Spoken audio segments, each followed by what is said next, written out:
à tous, on se retrouve pour un CQFR. Aujourd'hui, on va laisser de côté un petit peu l'actu qui est pas extraordinaire. On y reviendra demain, on abordera quand même quelques thèmes NBA demain.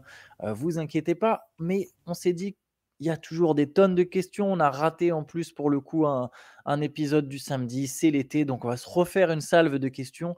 On va répondre, Shai et moi, à tout un paquet de questions qui par définition ont été laissées de côté. Mais d'abord, Shai, il me semblait que tu avais un message à faire passer. Ouais, absolument, Antoine. Je voudrais commencer rapidement par vous parler d'Armand, qui est un auditeur du CQFR, qui rate pas un CQFR apparemment. Son ami Thomas nous a contacté pour nous parler de sa situation. Armand a 28 ans, il se destinait à être avocat, quelqu'un de très sportif, qui était plein d'élan. Et depuis 2019, sa vie est bouleversée par des douleurs chroniques très intenses dans le bas du dos et le long du nerf sciatique. Il n'y a aucun examen qui a permis d'en identifier la cause. Tout ce qui a été fait a engendré des frais très importants. Il a subi une opération de reconstruction ismique en 2022, aucun effet, et toutes les solutions qui ont été essayées jusque-là ont plutôt eu tendance à aggraver son état, et aujourd'hui sa vie est quasiment immobile, il peut marcher que quelques mètres, il peut plus s'asseoir ou s'allonger sur le dos plus de 5 minutes, et il passe 23 heures par jour allongé sur le ventre. Le plus problématique, c'est qu'il ne reçoit aucune aide publique, son dossier MDPH a été refusé malgré l'ampleur du handicap, et à ce jour, Armand est plus dans aucun parcours diagnostique et il craint que sa situation soit définitive, faute de médecins motivés à explorer de nouvelles pistes. Du coup, il y a une cagnotte qui a vu le jour pour l'aider à explorer ces pistes, notamment à l'étranger, et je vous mettrai le lien en bas de cette vidéo. Il y a toute son histoire qui est très très bien expliquée, et si vous êtes un professionnel de santé par exemple, ou que vous voulez contribuer à la cagnotte, tout le dossier et les examens sont disponibles là-bas. Armand, si tu nous écoutes, on t'envoie plein de force, autant de bonnes ondes que possible, et on espère vraiment que tout va s'arranger prochainement, que des médecins vont trouver une solution pour que tu puisses retrouver une vie aussi normale que possible. Voilà. Ouais, grosse force à toi, Armand. Voilà. Et on commence du coup avec une question de François Xavier. Il nous dit: ma question est très simple pour vous. En basket, est-ce que vous trouvez qu'il est plus facile d'attaquer ou de défendre? Et question bonus pour Shai, quel est ton niveau de jeu au basket? Parce que parfois j'ai l'impression que tu te dévalorises, mais par exemple, es-tu capable de jouer un 5 contre 5? On va commencer, avant de la question qui fâche, on va commencer par la question principale. Est-ce qu'il est plus facile, Antoine, pour toi au basket, d'attaquer ou de défendre? Euh, c'est des raisons différentes en fait. Je prends plaisir aux deux, moi. Two Donc way player. mais je dirais que dans l'ensemble, c'est moins technique de défendre. Ça veut pas dire qu'il n'y a pas de technique, mais c'est plus des qualités type bien sûr, il y a une histoire de qualité athlétique, il y a une histoire de taille, etc. Mais c'est plus des fois juste de la concentration, de la communication et de l'envie. Disons qu'avec ça, tu peux défendre correctement. En attaque, ça peut suffire aussi de l'effort, de la concentration et de la communication, mais je dirais qu'il y a une notion plus technique déjà. Euh, Après, bien sûr, en défense, il peut y avoir de la technique aussi, suivre suivre les appuis, savoir bien se placer, etc. Euh, L'instinct, mais je dirais que défendre correctement peut être plus facile à faire. Par contre, ça dépend ce qu'on appelle plus facile, parce qu'après, il y a des gens qui ont du mal à se motiver pour la défense, ou c'est dur pour eux de se motiver à défendre, et du coup, ils vont dire, bah non, je n'arrive pas à me motiver, etc. Mais après, moi, je prends vraiment plaisir aux deux, pour le coup. Ouais, mais c'est marrant parce que du coup, ça va me permettre de faire la transition aussi sur la deuxième question parce que pour quelqu'un qui a pas du tout de bagage basket comme c'est mon cas, qu'on n'a pas fait quand il était petit, jeune, ou moi, vous le savez, j'ai fait que du foot toute ma vie quasiment, et j'ai commencé à jouer au basket avec des potes pour le plaisir vers 14-15 ans, donc c'est très très tard.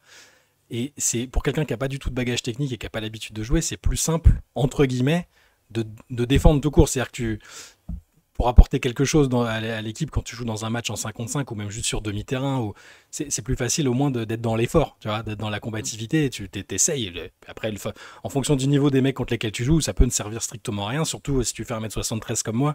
Mais tu peux au moins compenser et être utile dans un match de 5 contre 5 autant que possible, hein, en étant défensif. L'attaque, pour moi, ça me paraît extrêmement dur quand je vois des types faire des choses qui semblent simples, hein, driver, dribbler, faire des passes appuyées. Enfin, moi, ça me paraît plus compliqué que de défendre. De le faire dans un match de bon niveau, j'entends, hein. Donc, et pour la transition vers la deuxième question, mon niveau de jeu, il est faible en fait parce que j'ai pas d'expérience dans le basket organisé. Si je joue avec des amis en demi-terrain ou en 5 contre 5, je serai pas inutile parce que je vais essayer de défendre, je fais des passes.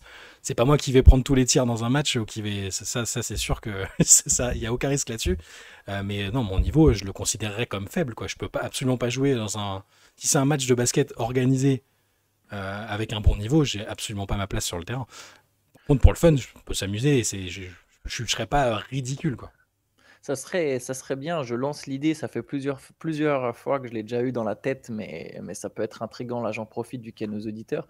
Peut-être une fois de se faire peut-être pas forcément un tournoi de basket, peut-être pas organiser un tournoi de basket ou un tournoi plutôt fun, mais Mhm. ouais, une journée de basket entre auditeurs, de basket session, décider d'un endroit, Ce serait top.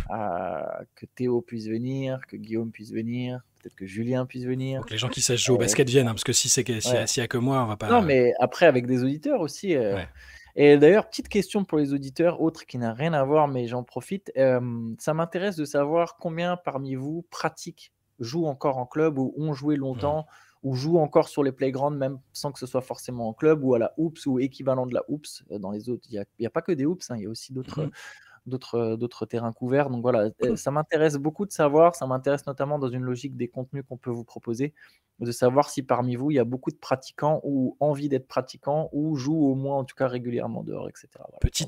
Petite étude de Ouais, marché. exactement. N'hésitez pas à nous dire en commentaire tout ça, à nous parler de vos équipes, vos résultats, vos performances. Il n'y a pas de problème, ça sera avec plaisir. On vous lira avec plaisir. On passe à une autre question, de Pierre. Vous avez récemment parlé de la dangerosité potentielle du duo Wembanyama-Sarr. Pourtant, je me demande s'ils sont réellement complémentaires. En effet, même si ça peut donner quelque chose de terrifiant, surtout en défense, j'ai du mal à voir une complémentarité immédiate en attaque. Les deux jouent beaucoup à l'extérieur et s'écartent. Pourtant, j'ai l'impression qu'il est important d'avoir au moins un point d'ancrage à l'intérieur en attaque, en particulier sur le jeu FIBA. La complémentarité de ce duo ne repose-t-elle pas sur le développement d'un jeu plus intérieur pour les deux, jeu qui, s'il se développe pour les deux, peut entraîner un casse-tête pour les défenses et jouer sur les match-up en éloignant un défenseur grand du panier, et au contraire jouer sur l'avantage de taille au poste en fonction des situations. Je ne sais pas si je suis très clair, mais du coup, cette association me pose des questions presque autant qu'elle m'excite. Hem, je vois ce qu'il veut dire. Le truc, c'est que je dirais que quand on dit que justement, par définition, qu'elle nous excite et qu'elle nous intrigue, c'est qu'on n'imagine pas forcément le Sarr et le Wembanyama d'aujourd'hui, on imagine un peu plus le produit fini. Ou et sachant que je pense que Wembanyama, ça dépend évidemment de l'équipe en face et des vis-à-vis et de la physicalité de son vis-à-vis, mais peut déjà aussi des fois servir de point d'ancrage dans l'intérieur, peut servir de point d'ancrage en tête de raquette. Même Alex Sarr, met aussi des points à l'intérieur. C'est juste que faut ça dépend. Si on parle de point d'ancrage purement en manière, OK, il va jouer dos au panier, il va jouer une possession complètement dos au panier. Là, oui, effectivement, Sarr, il est peut-être pas encore complètement armé pour faire ça, voire pas armé pour faire ça. Et Wembanyama, et encore, je dirais que ça, encore une fois, je précise, ça dépend, je pense, du niveau de l'adversaire.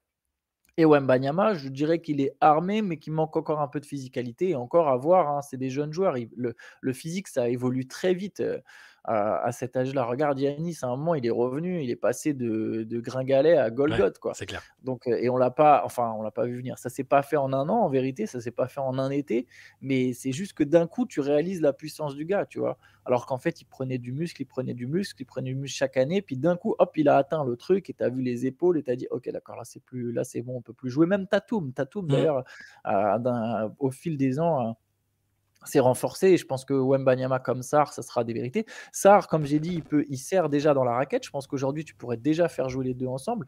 Sarr, il a mis des l'autre fois dans le match contre le Monténégro notamment, on l'a vu dans le dunker spot, on l'a vu après des pics et cetera. Ouais, je pense qu'ils pourraient déjà jouer ensemble. Après, est-ce qu'aujourd'hui, si c'est les 2 intérieurs titulaires, est-ce que tu gagnes une compétition? Bah, je sais pas. Je sais même pas si c'est forcément le plan de Fotux de faire de toute façon, Sarr, il risque de sortir du banc là d'ailleurs, hein. Il Mhm. risque de pas être titulaire sur cette compétition. On verra, c'est pas encore ancré dans le marbre, j'imagine.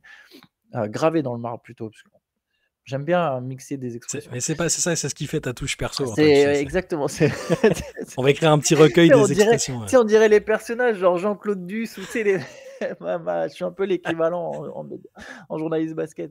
Mais je pense que ouais, voilà, quand on est excité par Sarr Wembanyama, on voit le futur et on voit effectivement 2 joueurs qui ont encore pris du gab, qui ont encore étoffé leur arsenal offensif et ouais, moi je suis très intrigué pour le coup. Et puis, une association, ça veut pas dire que c'est sur tout le match. De toute façon, c'est des.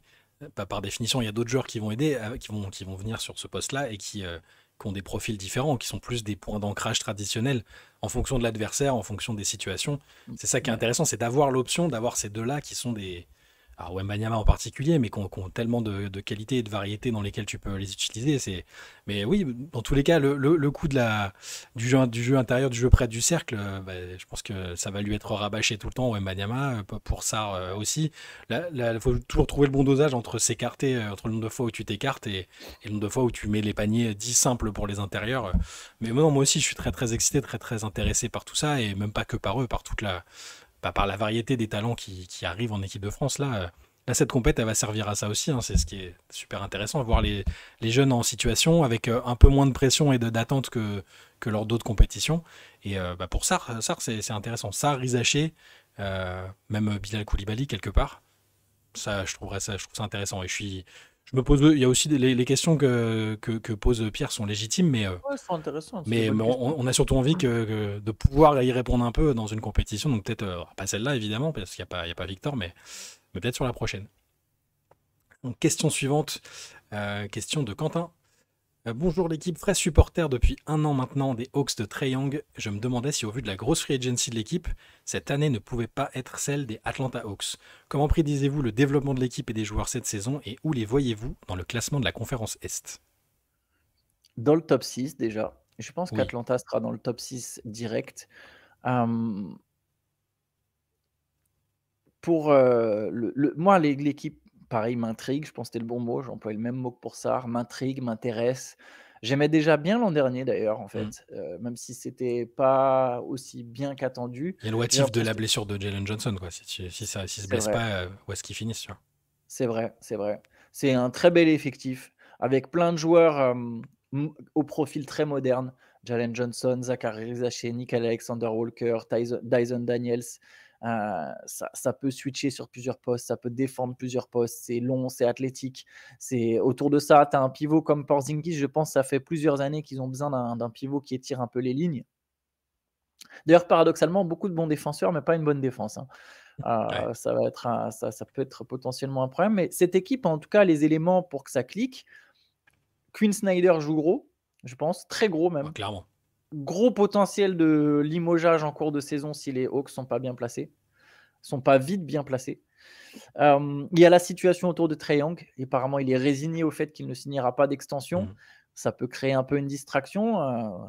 C'est quand même le meilleur joueur de cette équipe. Je ne pense pas que Jalen Johnson soit Non. si proche que ça de le remplacer dans ce rôle, notamment en termes de création, même si Jalen Johnson est intéressant au playmaking.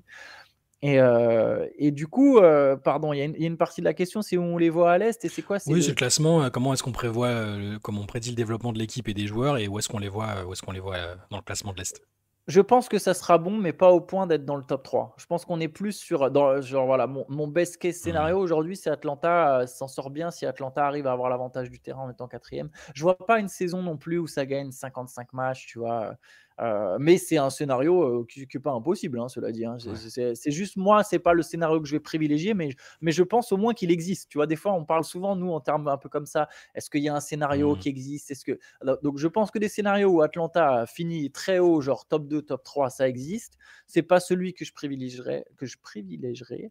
Je dirais que les Hawks, allez, si je devais faire un petit pari, genre cinquième à l'Est, ça m'étonnerait pas. C'est pas mal, mais moi je les avais mis, je crois, cinquième. Je les imaginais cinquième à l'Est déjà l'année dernière et ça avait pas fini comme ça.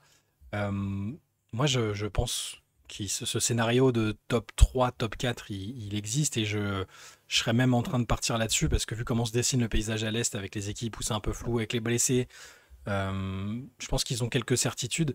Il y a le côté, je l'ai déjà dit, mais Porzingis sur une année, sur une contractire, s'il n'est pas blessé Ouais. et normalement il a pu se reposer, je crois pas il va pas. Si, il va faire le. Non, il va pas faire l'euro, Porzingis. Si, Il c'est fait en l'euro. Lettonie. Ouais, Bon, c'est ça, chez lui. ça m'inquiète. Bah oui, ouais, c'est évident. Ça m'inquiète un peu plus du coup. Dans quel état il va arriver. Mais bon, non, non. Objectivement, je pense qu'ils doivent même en fait finir top 5 pour montrer une vraie progression. Snyder, tu l'as dit, c'est un coach qui a normalement une cote énorme avec ce qu'il avait fait au Jazz et ce qui se passe pour l'instant à Atlanta. Au début, moi, je mettais ça sur le compte de. Il a pas toutes les cartes en main. Il est arrivé en cours de route un peu avec une équipe qu'on lui a filée. La direction a changé. Enfin, le front office, ça a changé un peu. Il a plus ou moins pu donner son avis sur les joueurs qu'il voulait, le style de jeu basket pratiqué. Au bout d'un moment, faut que ça passe un cap. Donc je pense que ce sera cette année, avec des jeunes joueurs, des profils très polyvalents. Je pense que les joueurs vont se développer. Il y en a quelques-uns, j'attends vraiment qu'ils se développent enfin, parce qu'ils n'ont pas été mauvais, mais type Okongwu par exemple. Au bout d'un moment, je pense qu'il faut aussi vraiment passer un cap. Dyson Daniels l'année dernière, c'était top. Zachary Zaché va passer un cap. Jalen Johnson, c'est le facteur X. Et s'il se blesse pas, qu'il joue toute la saison, à mon avis, Atlanta sera pas loin du compte, parce que Trae Young va faire du Trae Young, il sera meilleur passeur de la ligue ou pas loin, et très bon scoreur aussi. Donc moi je crois pas mal en cette équipe pour la saison régulière en tout cas. Au-delà, je vais pas me projeter. Ça dépend de tellement de trucs qu'on maîtrise pas.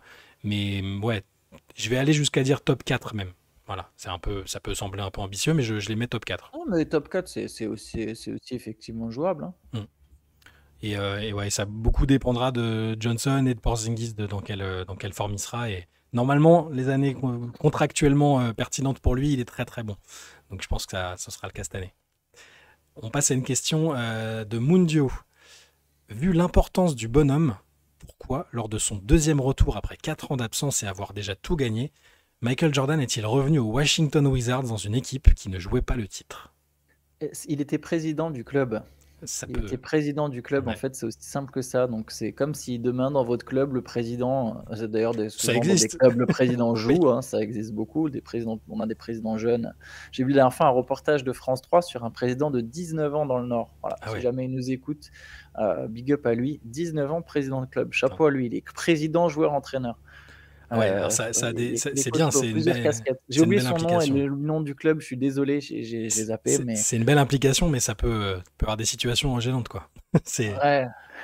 Mais bah, oui, j'imagine que c'est. Mais il explique et Hmm. il parle très bien. Voilà, voilà. Big up à lui. Je sais pas du tout si c'est un auditeur de Basket Session, mais big up à lui.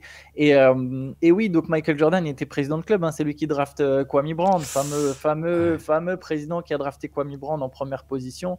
Et du coup, Jordan est revenu aux Wizards. Ce qui est fort, c'est quand même à son âge et après 3 ans d'inactivité, Ouais. il n'est pas loin à chaque fois d'emmener les Wizards en playoff. Hmm. Les Wizards qui n'ont pas une équipe très forte, hein, à chaque fois, il s'est pris un lieutenant. Un coup, c'était Rip Hamilton, l'autre Hamilton. fois, c'était Jerry Stackhouse Stackhouse. Hmm. sur les 2 saisons. Il claque quand même un match à 55 points à 40 ans. Sur la deuxième saison, ouais.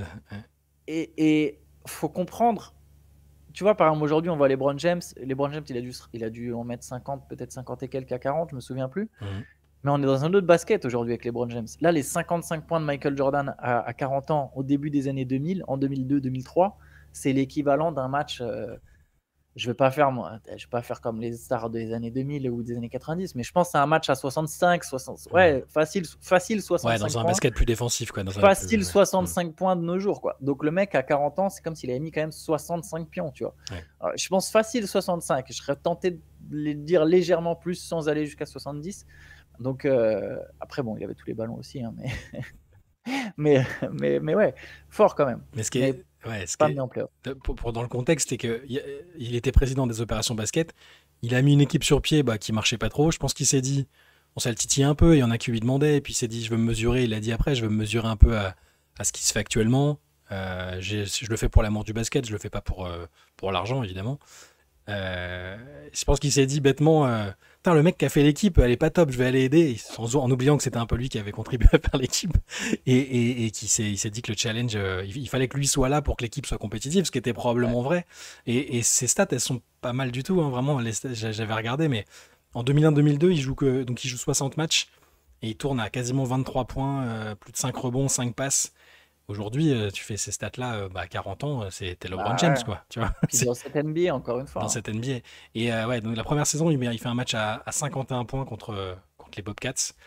Il y avait des matchs toujours très bons au scoring. En défense, c'était plus compliqué. C'était plus exactement de l'athlète qu'il était. Tous ceux qui ont vraiment suivi à fond l'ère Jordan, c'était une version un peu moins athlétique, un peu moins spectaculaire, mais ça reste fou dans l'absolu. C'est pour ça que même si on dit parfois, c'est une tâche sur son CV, machin, moi je trouve pas tant que ça en fait. C'était déjà fou. Moi quand il est revenu, j'avais 14 ans. Et du coup, j'avais connu vraiment que la deuxième partie de Jordan, le deuxième three-peat, et même pas, et vraiment les 2 dernières saisons, tu vois. Et voir Jordan revenir, c'était fou. Tu vois, c'était de se dire, je vais voir Jordan vraiment en action sur une saison. Et la deuxième, il joue 82 matchs en plus. Donc, c'était fou de pouvoir le revoir. Alors oui, c'était pas aussi fort qu'avant, mais juste pour le spectacle, pour l'événement, c'était quelque chose de dingue. C'est clair. Je me souviens du All-Star Game 2003 d'ailleurs Ouais. où on pense qu'il met le game winner sur Sean Marion et je Et crois que c'est Kobe Kobe Bryant qui vient qui dit casser bah, non, l'ambiance. rien à foutre, et c'est lui qui Kobe qui remarque derrière. Mais, J'avais retrouvé des déclats de Jordan de l'époque, c'est drôle quand même. J'allais dire le côté schizo, mais en oubliant un peu qu'il était dirigeant de la franchise, en tout cas qu'il avait vraiment son mot à dire, parce qu'il était. C'était un peu le patron là-bas. Et il dit bah, je suis venu à Washington parce qu'ils m'ont donné l'opportunité de jouer ici. Tu vois, c'est genre. Ah oui, il y a un mec qui m'a dit ouais, je me la suis donné tout seul, tu vois. Le mec qui se l'est donné tout seul quand même, mais bon. C'est magnifique. Mais bon, ouais, ils n'ont pas fait de playoff. Il y a eu quelques récits de la compétitivité intacte de Jordan. Bah, on en parle dans le MOOC Jordan, hein, si vous l'avez peut-être à la maison, n'hésitez pas, il y a plein d'histoires aussi dessus. Hein, mais ouais, voilà, c'était quelque chose quand même. Question suivante de Donovan Fissel, très bon pseudo. Pour vous, lequel de Nikola Jokic, Giannis Antetokounmpo ou Luka Doncic aura marqué le plus la ligue de son empreinte à la fin de sa carrière? Ah C'est dur, hein. Bah, c'est dur. Aujourd'hui, j'allais dire c'est indiscutable, mais bon. ouais, En gros, si on c'est est, si même pas on, si c'est pas si indiscutable indiscutable que ça. aujourd'hui. Si on met les CV un peu sur la table, donc Jokic, tu as un titre de champion, 3 titres de MVP, sur les accomplissements Ouais. collectifs / individuels. Yanis, un titre de champion, 2 Deux MVP, MVP, un Depoy. un Depoy, et bon, et Luka, deux finales NBA. Luka, un MVP. Une Non, finale une NBA, pardon. finale NBA, un MVP à venir. Et MVP à venir pour la saison prochaine, ouais. Non, Mais aujourd'hui, je pense que Luka, il est plus jeune de 4 ans. Hein. ouais. Il est un peu, je pense qu'il est un tout petit peu derrière. Si on arrêtait pile aujourd'hui, sur les accomplissements, il est forcément un peu derrière. Après, ça se joue entre les deux. Dans tous les cas, je vais répondre Jokic en fait. Mm. J'ai l'impression que Jokic, il relance, on va avoir de plus en plus des baby Jokic. Mm. Tu vois, des pivots capables de tout faire et vraiment de créer du jeu, tu vois. Ouais. On en aura de plus en plus. Par contre, c'est dur d'être comme Jokic. On va se rendre compte à quel point justement c'est un profil unique, Nikola Jokic. De la même façon qu'on a eu des baby Curry et qu'on s'est rendu compte, Ah, il n'y bah en a non, mais aucun c'est pas qui. pareil. Bah oui. Ouais, c'est pas la même chose. Et du coup, mais je vais dire Jokic. Je pense que c'est celui qui finira le plus haut dans les classements all-time à la fin. Mm. Il y a un temps où je me suis dit: «Luka, il a un potentiel grotesque». Je pense pas qu'il ira aussi haut. Par contre, Luka, ouais, Luka va combler un peu le gap, je pense, avec les 2 autres. Ouais, Mais les 3 sont extraordinaires, s'il a hein. 10 ans de carrière, qu'il les fait aux Lakers, qui remporte Ouais, des titres, bon, j'imagine, je ne vois pas finir sa carrière sans remporter un titre avec les Lakers. De manière cyclique, les Lakers finissent toujours par revenir dans la conversation pour un titre. Après, si on compare palmarès, puis alors là, dans la question, c'était l'empreinte laissée.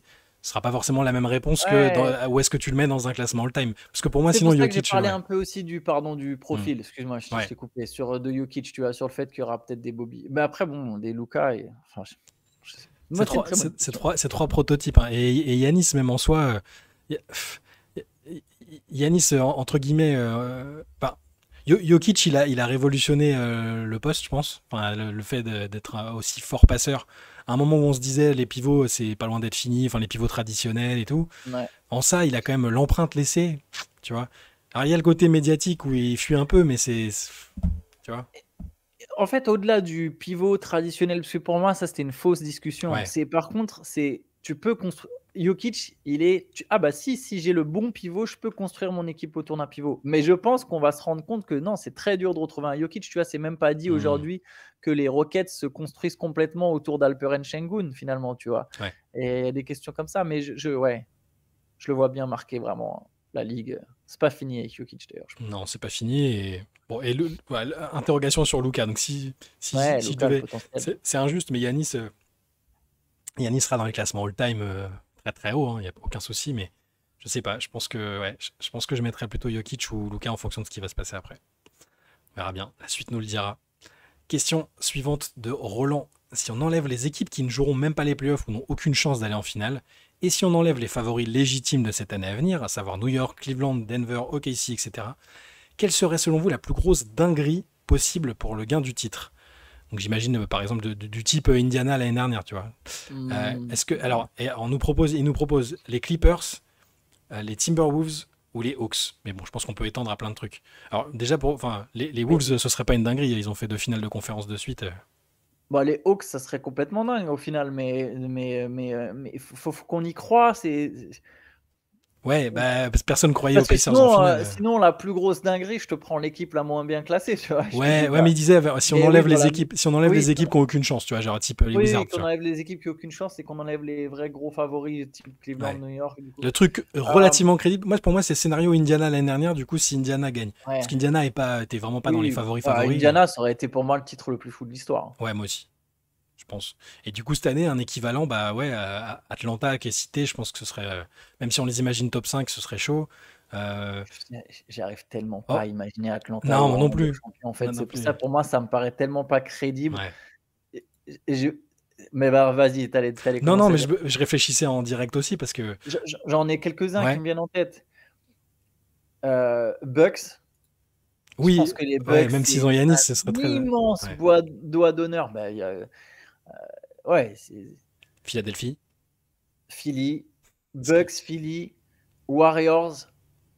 Ouais, Warriors, il y a toujours le truc, tu peux. Ouais, non, Warriors, ce serait C'est une une moins grosse surprise dinguerie. Ce quand serait une même. surprise, mais moins Ouais, grosse c'est dinguerie. moins gros dinguerie peut-être. Ouais. Mais c'est pour ça que Dallas. dans les. Oh, non, mais Dallas, non. Mais, Dallas, voilà. Dallas, c'est la plus Dallas, Nico dinguerie. Harrison. Nico Oh, Harrison, il fait le tour on se de la couche, ville, on s'agenouille tout tous. nu. Non, mais tu sais, il se met sur un bus, il se met tout en haut du bus, tout nu, et il fait le tour de Dallas, tous les quartiers, en reproduisant, en mimant un hélicoptère. Ça, c'est sûr. Non, ça Ouais. c'est moi si Dallas avec tout ce qu'on a cagué sur Nico Harrison et tout depuis le début, moi le premier, il m'a fait péter des boulards. En début de saison, je ferai un pari sur les Mavs. Si les Mavs sont champions, je vous laisse vous proposer en commentaire si vous voulez, s'il y en a vraiment qui y croient. Hein. J'accomplirai ce truc-là. Parce que ça, ce serait une vraie dinguerie parce que La c'est pas, Momoini, ouais, c'est la plus grosse dinguerie. Je pense que c'est la plus. parce que en soi, c'est pas le plus improbable, tu vois. C'est pas les Washington Wizards, enfin, c'est pas l'équipe qui tank de fou justement. Mais avec Anthony Davis et Cooper Flag, et en sachant qu'il n'y a pas Kyrie, s'ils sont champions cette année, c'est ouais. Voilà, donc je pense on tient la réponse parce que il y a des joueurs talentueux, donc il y a un Ouais. monde où ils font un beau parcours, mais j'y crois absolument pas. Eh, tu vois le mème de Nico Harrison quand la caméra elle zoome sur lui là, il Ouais, regarderait tout le monde comme ça ouais. pendant les 5 prochaines années. Jusqu'à la fin de sa vie, il bouge que comme ça dans la rue. Ouais. Et dans la question, juste tiens à préciser que moi je considère que les Timberwolves ce serait pas une dinguerie. Ils ont fait Non, moi 2 non. finales de suite, ils ont un effectif qui va être assez similaire à ce qu'ils avaient. Donc il leur manque juste un petit cap à passer. Ils sont dans le même range que les Knicks par exemple. Tu vois, c'est Ouais. c'est un peu ça. Ou les Cavs, même si les Cavs ne sont pas allés en finale de conférence. Mais Ah, moi non euh, plus, je ne trouverais pas que ce serait une dinguerie. ouais. Par contre, sur Nico Harrison, sur les Bucks, Doc Rivers serait pas loin de faire la même chose, hein, je pense. Hein. Oui, c'est sûr. Avec tout ce qu'on a dit sur lui. Et les Clippers, ce serait une surprise quand même. Ce serait une histoire de fou parce que ils auraient attendu que, enfin, avec Kawhi et James Harden et Bradley Beal. L'ironie, tu sais, je vais reprendre toujours les fameux, la position ESPN dont je me sers. Hmm. Alors, c'est honteux hein, que je m'en serve comme ça. J'ai décrété que je crée, ça faisait le baromètre pour moi des surcotés, Tu ne sous-cotés. C'est travailleras pas chez en France ESPN. ESPN et je vous dis, bah voilà, le plus gros média US a décidé que c'était ça. Donc, ça, c'est ce que pense la masse, tu vois. Ouais, Les Clippers vont être très hauts sur ESPN. tu penses? Bah oui, parce ils aiment. Ils vont aimer la hype, il y a les stars, c'est fort. Tu verras, ça va être très haut. Je me souviens plus combien ils sont dans leur power ranking qu'on avait Ah, je cité, sais où plus. c'était 17e. Mais tu verras que les Clippers sont pareils. On verra le prochain classement que ferait ESPN. Tu verras qu'ils mettront les Clippers haut. Oui, après les Clippers, ça serait surprenant pour nous avec l'âge et tout. Mais non, je pense qu'il y a beaucoup de monde qui croit aux Clippers hein, quand même. Hein. Ouais, qui croit raisonnablement à une bonne saison régulière et à une demi-finale de conf, quoi. Je pense qu'il y en a qui croient vraiment en leur capacité de titre. Et Non, ce qui, quelque part, est. Ouais, mais je pense qu'il y en a vraiment qui croient à leur capacité de non. titre. Très sincèrement, je te jure, je pense qu'il y a des. Ah, ils ont été En fait, bons il y en en a playoff qui l'année dernière, croyaient, il mais y en a beaucoup qui croyaient l'an dernier aux capacités de titre des Clippers, tu vois. ouais. Ça se voyait en commentaire, il y en avait quand même pas mal. Ouais, vous sous-estimez les Clippers. Après, je pense que l'an dernier, les Clippers sont pas loin d'être la troisième meilleure équipe Ouais. du truc. Hein. C'est juste que je les voyais pas. Genre, pour moi, c'était sûr qu'il allait y avoir une Mm. équipe, au moins une équipe qui allait être meilleure, et que du Oui. coup, les Clippers seraient pas champions, tu vois. Mais par contre, M- c'était vraiment fort. Mais Hein. cette année encore, en fait, ils rentrent pas dans le cadre dinguerie absolu. Mais pour l'histoire, ça veut dire qu'avec un Kawhi sur lequel beaucoup de gens avaient renoncé au niveau physique, Harden, bah, qui a l'étiquette de loser en playoff. Bradley Beal qui sort période compliquée à Phoenix. Tu vois, et les Clippers en eux-mêmes, qui sont une franchise de la loose, qui font pas de finale NBA. Donc en ça, ce serait Ouais. une dinguerie. Sur Oui, oui, c'est l'effectif, vrai. ils ont un bon effectif, c'est très bien coaché. On s'attend pas à ce qu'ils fassent une mauvaise saison. Ils vont être bons. Et même en playoff, on l'a vu l'année dernière, ils ont été chauds. Hein. C'était pas facile de les sortir. C'est juste que oui, je me projette pas sur eux comme champion. Donc ce serait une Oui, surprise. ce serait une surprise quand même, bien Ouais. sûr. À notre Mais échelle.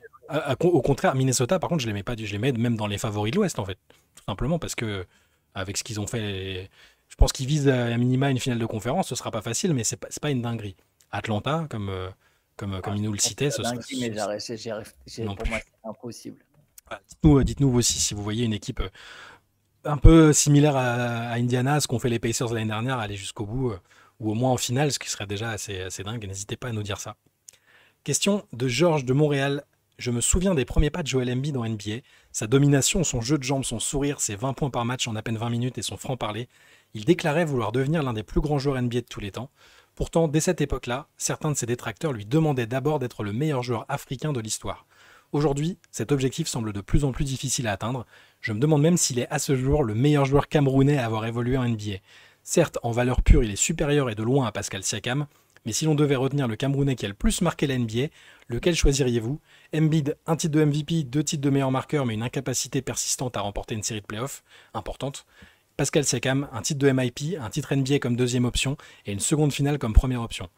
Et d'un point de vue général, pensez-vous que les accomplissements individuels pèsent plus que ceux collectifs dans une carrière? Voilà. Qu'est-ce qu'on pense de... Pour la question sur le joueur camerounais, ce qui serait intéressant, c'est d'avoir le point de vue justement des Camerounais au Cameroun et notamment de tous les passionnés de basket ou même des pratiquants et des clubs, des coachs camerounais au Cameroun, de voir qui a eu le plus d'impact. Ils vont te dire Luc, Euh, Luc Mba Amouté. c'est possible, Mais bon, c'est non. possible, c'est lui qui a trouvé Embiid. Bah oui. Mais tu vois, depuis, je pense quand même qu'Embiid a créé un boom. Hmm. Après, voilà, je te dis ça là d'un point de vue totalement extérieur. J'ai l'impression d'un point de vue très extérieur qu'Embiid a plus d'impact, mais c'est une vraie bonne question. Ce serait un beau reportage, ce serait un bon sujet de savoir, un bon article, une bonne vidéo de savoir justement au Cameroun qui a le plus d'impact. Hmm. Après, sur la carrière, c'est vrai que sur la carrière de Siakam, elle commence à être très intéressante. Tu as 2 finales, un titre, une très belle finale où tu perds au Game 7. Alors, c'est un échec, Hmm.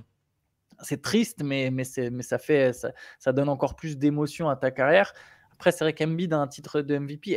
La carrière d'Embiid, elle va laisser, quoi qu'il arrive, je pense, un goût d'inachevé. C'est sûr et Il certain. a une médaille olympique aussi, quand même, Joel Embiid, Ah, mais alors, du avec le coup, Team en USA, tant mais qu'Américain, ouais, c'est ça. ouais, en tant qu'Américain. Mais bon, tu vois, sa carrière. Non, parce que je réfléchis juste, qu'est-ce que j'aurais plus choisi sur sa carrière? Est-ce que je veux une carrière où je suis champion olympique et MVP? Ou est-ce que je veux une carrière comme celle de Pascal Siakam? Je suis titre NBA, MIP. C'est Les quand même gens la se médaille souviendront olympique, c'est plus. beau, Les mais gens se souviendront plus d'Embiid, je pense. Le grand bien public se sûr, souviendra plus d'Embiid. je pense aussi, Et ouais. pour relativiser, je leur dis à chaque fois, mais il faut repenser au début de carrière d'Embiid où ça allait être un bust atomique avec 2 saisons blanches et des problèmes pour se mettre en condition. Enfin, ça allait être très compliqué. Donc c'est déjà très bien qu'il ait fait cette carrière-là. Honnêtement, j'aurais signé en bas pour que ça se produise à l'époque. Pour le Cameroun, faut vraiment, t'as raison, faut demander aux Camerounais parce que Pascal Siakam, il n'a pas joué avec l'équipe du Cameroun encore à ce jour, ça pourrait encore arriver. Mais par contre, il a toujours dit je jouerai pour absolument aucune autre équipe, je suis Camerounais.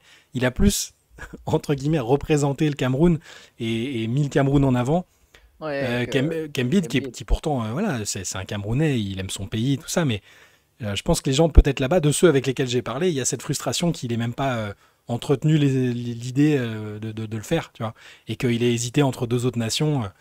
Des choix qui se comprennent sportivement et pour la médiatisation, il n'y a pas de problème. Mais faudrait, alors, je serais curieux de savoir. Mais Siakam fait une super carrière. Ça, c'est vraiment. Et lui aussi, il part pas en tant que mec ultra prometteur qui était attendu. Il n'était pas destiné à jouer au basket non plus. Il allait rentrer. Il devait être prêtre, je crois. Enfin, c'est une très belle histoire aussi de Pascal Siakam. Mais c'est un mec hyper intéressant, hyper fort, tout simplement aussi. Et magnifique carrière à ce stade déjà. Qui écoute la section d'assaut. Alors ça, je ne savais pas. Je sais pas si je le mettrais. Alors personnellement, je sais pas si je le mettrais à son crédit. Si tu connais mes goûts musicaux, mais ça, je veux dire, ça n'empêche, Tu as partagé une vidéo il n'y a pas on longtemps. peut avoir des goûts musicaux. Chante très bien en français. D'accord. Non mais Voilà. il est très intéressant d'ailleurs. Anecdote intéressante que je viens de vous partager. Il avait été très cool lors des Paris Games. Il était très J'ai beaucoup aimé ses passages dans la presse aussi, il était hyper intéressant, tu vois. Pascal Siakam, aka Spicy P. Question suivante. Il faut remonter, il faut prendre la machine à remonter le temps. Attention.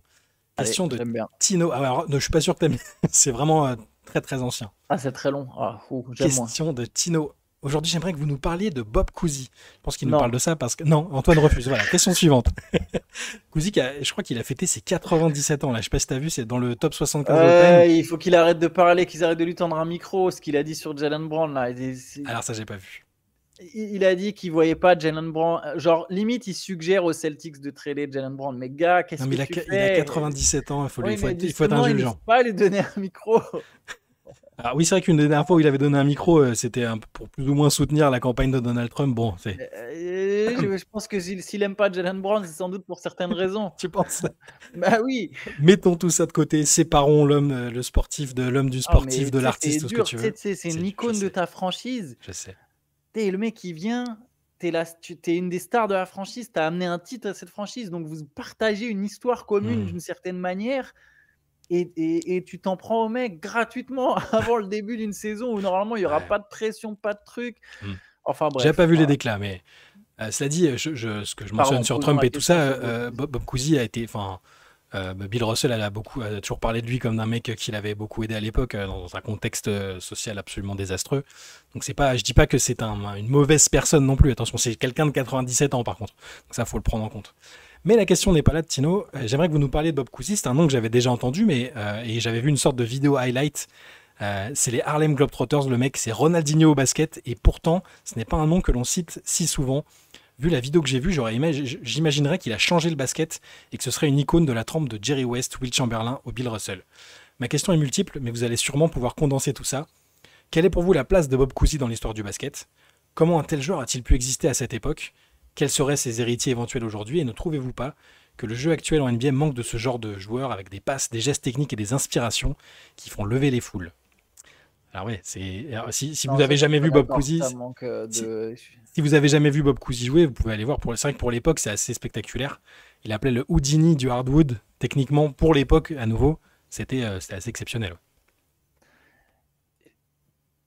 Pour moi, en fait, on devrait décréter, certains ne seront pas d'accord, mais on devrait décider qu'il y a une date à partir de laquelle le basket est rentré dans une ère moderne, et on sépare et on arrête de comparer. Et on compare plus jamais les années 60 avec les années 2020, ou alors vraiment avec énormément de pincettes et de contexte, on cherche à le faire à une fin très précise, parce que sinon, c'est incomparable en fait. La ligue, le sport, rien n'est comparable. Rien n'est comparable quasiment. Alors oui, par contre, Bob Cousy, forcément, c'était un ovni pour son temps. Tu vois, dire qu'il n'y a pas aujourd'hui de joueurs, même ce truc de il n'y a pas de joueurs créatifs, tout ça, je sais pas, j'ai l'impression que souvent c'est presque une espèce d'aigreur qu'on a d'une autre époque, ou une aigreur de supporters où on veut toujours se persuader que c'était mieux avant. Alors des fois, ça peut être peut-être vrai, tu vois, mais tu vois, il y a plein d'actions spectaculaires. Ce que fait Jokic, ce que fait Doncic, ce que fait Lamelo Ball, des qualités de passe, c'est extraordinaire en fait. Même en fait, et tu sais quoi, là, je t'ai cité je t'ai cité eux trois, mais ils sont tous techniquement tellement forts, les joueurs NBA aujourd'hui. C'est vraiment, on réalise même pas des fois à quel point ils sont tous tellement forts techniquement. On reprend les mêmes exemples, mais regardez des fois des compiles de Kevon Looney, d'Isa Hartenstein, vraiment des joueurs que vous considérez comme durs au mal. Tu regardes des compiles d'eux, pas en NBA, hein, des compiles d'eux en dehors, sur des pick-ups, sur des runs l'été quand ils peuvent faire ce qu'ils veulent, ou au lycée, voilà. Et tu vois, les mecs sont tellement forts. Ils savent tout faire. Tu les vois faire des crosses, tu te dis, mais lui, il s'est crossé en fait. Mais ouais, lui, il sait tout faire, gars. Et sur les 500 joueurs NBA, il y en a 450, ils savent tout faire. Tout faire, j'ai vraiment beaucoup de mal à comparer la NBA d'aujourd'hui. Est-ce que ceux d'aujourd'hui ont cette fibre un peu artiste, c'est à tenter des gestes un peu pour le côté spectaculaire, type Jason Williams, tu vois. Il y en a, mais déjà, il y en a, et deux, je sais pas, je serais tenté de dire que ça va tellement vite que c'est peut-être encore plus compliqué, tu vois, mais je pense qu'il y en a, et je pense qu'il y a d'autres formes d'art. En fait, c'est là où on a mis de l'art, c'est que dans un jeu tellement rugueux des années 90, par exemple, si je prends cet exemple, ou du début des années 2000, l'art sort directement du lot, tellement ça, tu vois, tellement c'est différent.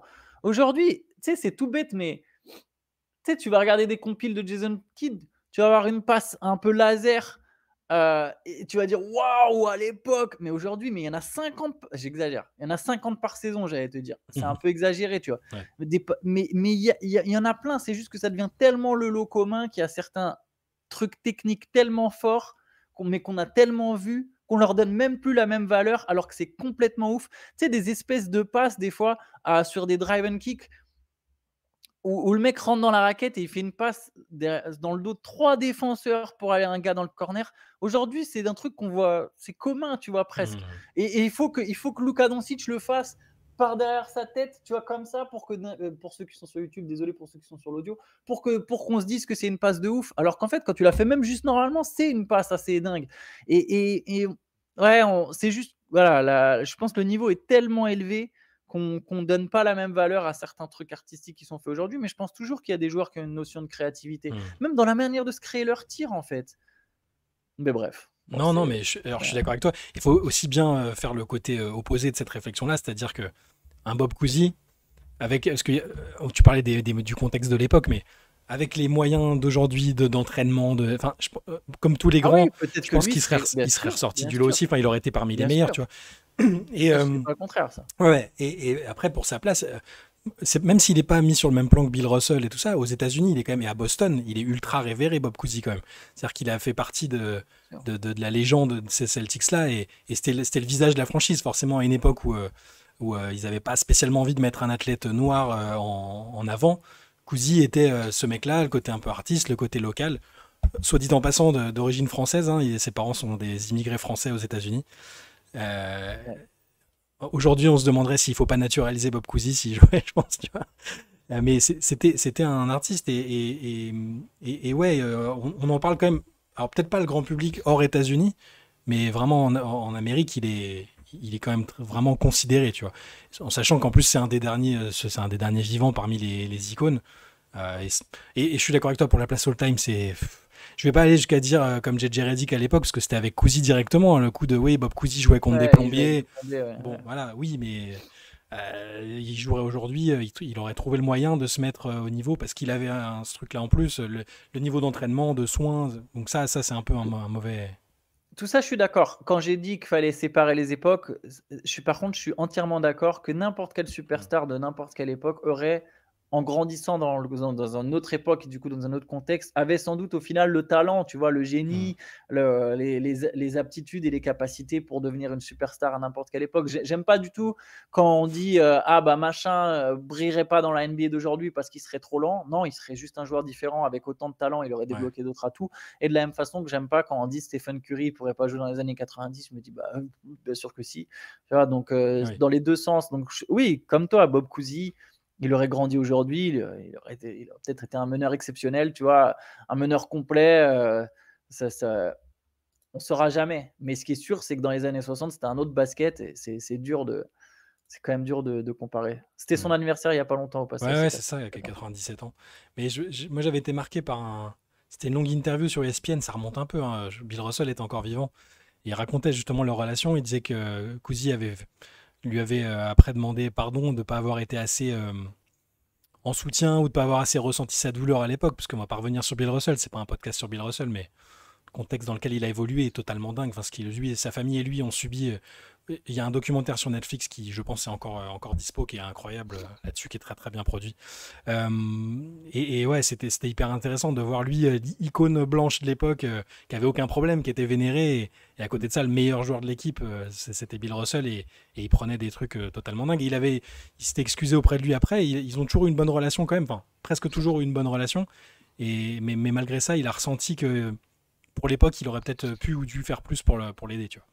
Bref, en tout cas, c'est un personnage incontournable, il y a plein de choses à dire. Bon, c'est un vieux monsieur qui fait des trucs, qui dit des trucs qui sont pas forcément, voilà, avec lesquels on n'est pas forcément d'accord, mais sur le joueur, c'est une icône et c'est un Hall of Famer et une légende des Boston Celtics et de la NBA, ça c'est absolument indéniable.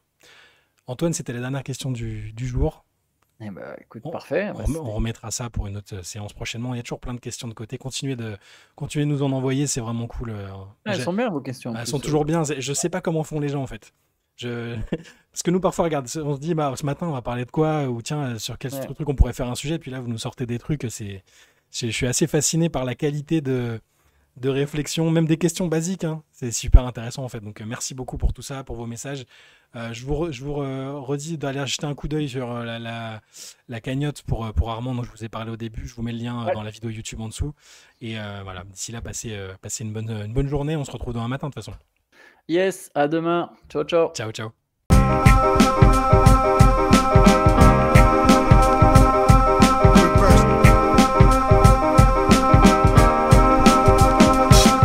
Game is out there, and it's either play or get played.